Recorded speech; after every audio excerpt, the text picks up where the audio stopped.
tudo bem com você? Eu sou a professora Mariana Araguaia e a vídeo de aula de hoje é do componente curricular de Ciências da Natureza, voltado aos educandos do 7º ano, ou seja, do agrupamento G. O título da videoaula é Substâncias, Misturas e Separação de Misturas. Quais são os tópicos da aula? Vamos falar sobre átomos, sobre as moléculas, substâncias simples, substâncias compostas, misturas homogêneas, misturas heterogêneas, finalizando com a separação das misturas. Então, primeiramente, é importante que você saiba que tudo que existe ao nosso redor é formado por pequenas partículas chamadas de átomos. Esses átomos, por sua vez, podem se juntar, formando o que nós chamamos de molécula, como, por exemplo, nessa imagem. Nessa imagem, nós temos dois átomos ligados, formando uma molécula. Quando há várias moléculas do mesmo tipo, num determinado espaço, nós falamos que temos uma substância. A substância simples é quando ela é formada por moléculas com átomos iguais, como nesse exemplo, que nós temos átomos, dois átomos formando a molécula do gás oxigênio. Por isso que o símbolo é O2. Então, O2 significa que há dois átomos de oxigênio ligados, formando o gás oxigênio. Formando, portanto, uma substância simples. Já a substância composta, ela é formada por moléculas formadas por átomos diferentes. Então, nós temos aí como exemplo a água, a molécula da água. O símbolo dela é H2O.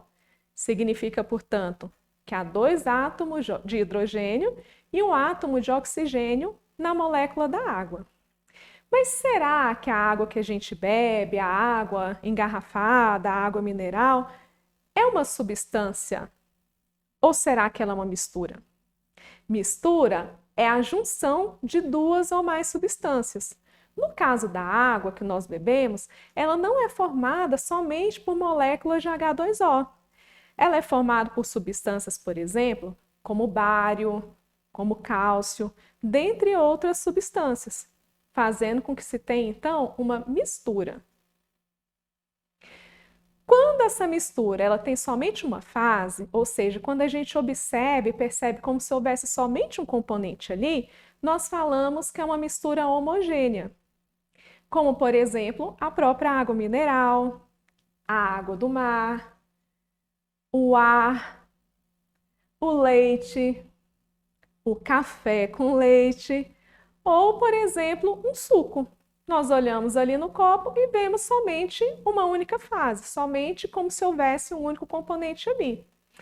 Entretanto, pessoal, existem misturas que nós chamamos de misturas heterogêneas, porque elas possuem duas ou mais fases. Então, quando a gente olha para elas, nós conseguimos identificar componentes ali, como, por exemplo, água e areia.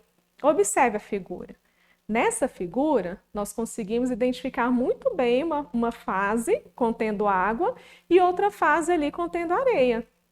Um outro exemplo de mistura heterogênea é a água com óleo. Elas não se misturam. Mesmo que eu pegue uma colher e misture, depois que eu deixo essa substância quietinha, aparecem ali as duas fases.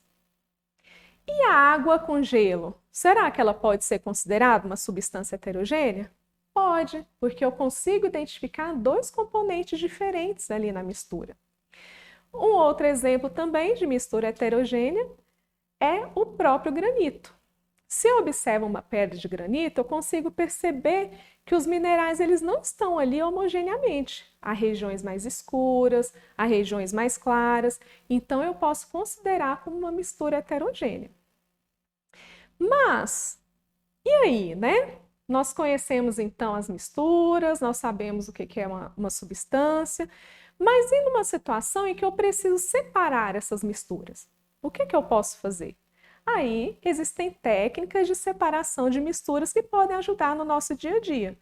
Por exemplo, faz de conta que acidentalmente eu deixei misturar água com óleo e eu preciso usar esse óleo para fritar um ovo, por exemplo. Através de um processo chamado decantação, eu posso fazer essa separação. Então, eu deixo lá a minha mistura quietinha, identificando as duas fases. Depois disso, eu posso virar a parte do copo e retirar aquela substância que está ali em cima, o óleo que está ali em cima, e fazer o meu ovo frito, né? Então, a decantação, ela é um método de separação de misturas heterogêneas. E ela ajuda, né, na separação quando um componente é mais denso que o outro, quando um fica em cima, quando o outro fica embaixo. Existe um outro método de separação de misturas que nós chamamos de centrifugação. É um método usado também em misturas heterogêneas, para separar sólidos de líquidos. Como que funciona? Na centrifugação, há uma rotação rápida de algo, né? Uma rotação rápida dessa mistura, fazendo com que os sólidos e líquidos sejam separados. Esse processo, na verdade, é uma decantação acelerada. Lembra da decantação que eu acabei de dar o exemplo da água e do óleo? A centrifugação ela acelera esse processo da separação do líquido do sólido. Nós temos como exemplo de centrifugação o próprio ato de lavar a roupa quando ela passa ali na fase da centrífuga. Outro exemplo também é na separação dos componentes do sangue. O nosso sangue, quando a gente olha para ele, parece uma mistura homogênea, mas na verdade o sangue possui vários componentes ali. Um deles é o plasma, é a parte líquida dele, que quando passa por um aparelho chamado centrífuga, o plasma fica ali em cima e os outros componentes do sangue ficam mais embaixo. Outro processo de separação de mistura é a evaporação. Ela é um pouco mais conhecida, né? Nós podemos usar também as roupas como exemplo. Quando eu lavo uma roupa, eu quero que ela fique seca. Portanto, eu quero que a água se separe do tecido. Eu não quero que essa água fique aqui na minha roupa. Então, como que esse processo acontece, né? É um processo de separação de misturas homogêneas ou heterogêneas. Separa sólidos dos líquidos num processo lento e gradual. Então, se eu coloco uma roupa molhada lá no varal, pela ação da energia solar, ao longo do tempo as partículas de água líquidas, né, vão indo para o estado gasoso, fazendo com que a minha roupa fique sequinha. Então, é um processo no qual se tem interesse em obter a parte sólida. Então, a minha roupa é sólida, a água é líquida. Então, na evaporação, a gente consegue manter ali a parte sólida. Um outro exemplo de evaporação é no processo da obtenção do sal de cozinha. O sal de cozinha ele é retirado da água do mar. Então, ele é colocado em poços rasos para que, através do processo de evaporação, a água se torne, né, vá para o estado gasoso e o sal permaneça ali, para que possa ser usado, né, na confecção de comidas, né, dos nossos alimentos, para temperar os nossos alimentos. Temos também um outro processo de separação de misturas chamado catação. A catação ela é utilizada para separar misturas heterogêneas e misturas heterogêneas sólidas através da separação manual. Então, nós temos aí uma imagem que mostra algumas catadoras de recicláveis fazendo a triagem. Como assim? A reciclagem do vidro é diferente, é um processo diferente do processo... A reciclagem do vidro é um processo diferente da reciclagem do papel, por exemplo, que é diferente do processo de reciclagem do plástico. Então, é necessário que todo esse material seja triado e seja dividido. E isso geralmente ocorre de uma maneira manual, chamado então processo de catação. Um outro exemplo de catação, bem comum, eu faço lá em casa, é separar, por exemplo, os grãos de feijão, vendo se tem alguma pedrinha ali, se existe algum grão que não está inteiro, para que aquele feijão, na hora do almoço, na hora da janta, seja feito com uma qualidade um pouco maior. Então, é um processo também que essa separação vai sendo feita manualmente. E, finalmente, nós temos um outro processo de separação de misturas, chamado filtração, na qual as misturas heterogêneas são separadas. Separa-se sólidos de líquidos através de um filtro. Separa-se também sólidos de gases, tá? Substâncias sólidas de substâncias gasosas, é mais fácil falar dessa maneira, né? Fazendo com que a parte sólida fique retida num filtro. Então, se eu vou preparar um café, por exemplo, a parte daquele pó do café vai ficar no filtro, restando somente o líquido, bem gostoso, bem saboroso, que eu vou provar depois. Um outro exemplo que a gente tem, né, da filtração é quando nós usamos o aspirador de pó. O pó é retido ali, né, o aspirador suga o ar, contendo poeira e contendo ar também, sendo que essa poeira fica retida ali no filtro.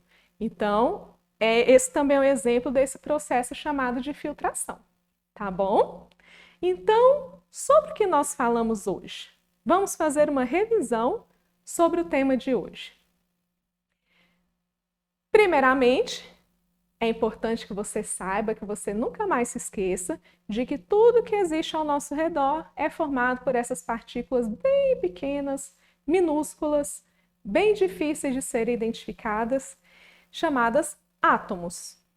E os átomos, por sua vez, se unem, formando o que nós chamamos de moléculas. Quando nós temos moléculas do mesmo tipo, várias delas ali, nós falamos que temos uma substância. Sendo que uma substância simples é quando elas são formadas por moléculas de somente um tipo de átomo. Quando nós temos moléculas formadas por mais de um tipo de átomo, várias dessas moléculas ali, nós temos uma substância composta. Já a mistura é quando nós temos duas ou mais substâncias juntas. Sendo a mistura homogênea quando ela possui somente uma fase e a mistura heterogênea quando ela tem duas ou mais fases. Finalmente, sobre a separação de misturas, é importante que a gente saiba identificar de acordo com a situação, de acordo com as características da mistura que se tem ali. É importante saber sobre esse método de separação de misturas, porque no nosso dia a dia muitas vezes isso é requerido.